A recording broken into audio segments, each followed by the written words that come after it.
One very important lesson I learned very early on in life, I must have been, let me just say, 1986, 86, yeah, 86. So I was 24 years of age. I had just started my practice as a chartered accountant, and I was in the process of, I was wondering whether to be a chartered accountant in practice or whether to get into equity, and I'm happy that I got into equity. I met a person who had a very huge net worth at that time, and he had given me his office to use. And I asked him, how much at a time can I invest of yours, and all that. So he said, don't ask me how much you can invest, ask me how much you can lose, because that is the number which is going to hurt me. And I have only one request: when you lose money, I want to be the first to know, and I don't want anybody else to know that I have lost money. And you will make losses. Don't think the markets are in a permanent boom.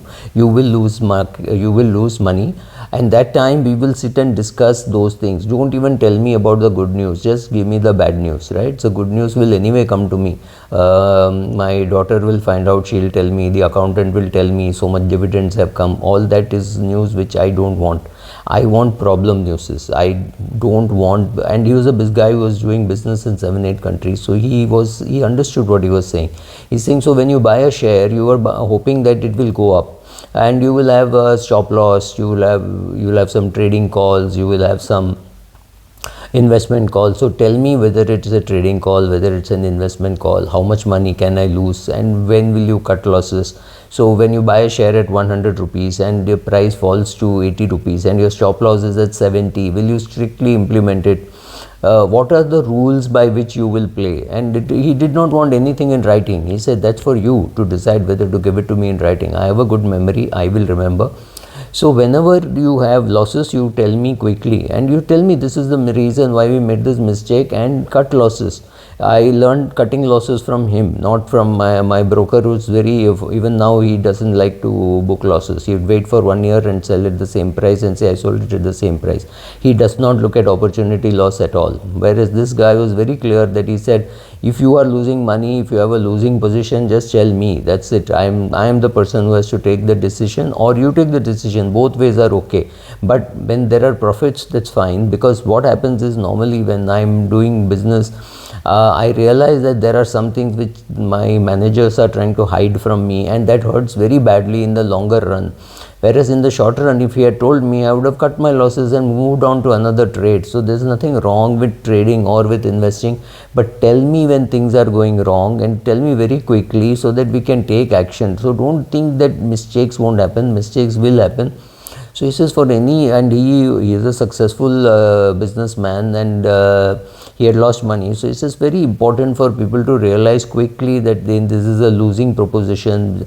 To say that, oh, I have put so much effort, I have hired a lawyer, I have hired a chartered accountant, that's not the truth, right? You can't put more money just because you have hired a chartered accountant.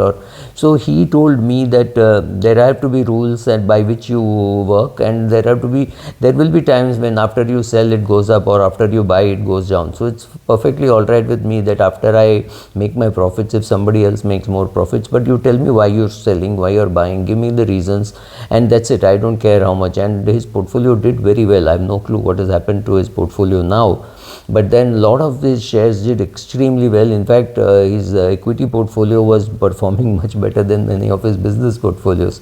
So that's a very important thing to learn, right? So when you have a loss, very quickly close your position. When you have a loss on a client position, very quickly tell the client that, look, this is where we are losing money, this is what has happened, and so should we book the losses. It's the client's call whether he wants to book the losses, but it is your call to tell him or her that, look, this is what has happened. Of course, they get a copy today. I'm talking of 1987, 88, when we didn't have to tell the client anything. We had to just call him up and say, ऐसा हो गया, check चाहिए, that's it. So, और ये check लेना है आपको. So I never had to tell him that here is a check for you. I had to just put it into his account. But when I wanted a check, I needed his daughter to sign. So she would say, oh, this is for what? And she wouldn't take too much interest. She would just sign. She would come to the office and sign. So I used to sit with him and say, this happened, this happened. After a while, he stopped asking. He knew that if there was a loss, I would quickly book it, and that was a fantastic learning for me. Booking losses quickly. I still do it. I buy a share and I'll buy a bank, Yes Bank, and find that it's going nowhere. I would sell. Then I would think, oh, Yes Bank is worth buying. I'd still buy it, and for various reasons, or whether it is any company. So buy, hold, sell, all this work, right? I don't like hold as a great advice, because it's either buy or sell. But I do all three, right? I buy, I hold, I sell. So sometimes you book profits halfway through, and then you realize that you need not have sold so many shares. You could have held on for a longer period. Sometimes you sell and regret. Sometimes you buy and regret. All these things will happen. But booking losses is something which my client taught me. Similarly, portfolio sizing is something which I have learned because of my talks with Naren. Naren is very good at portfolio sizing.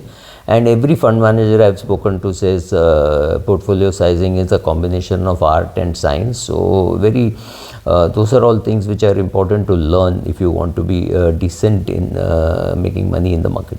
Thank you.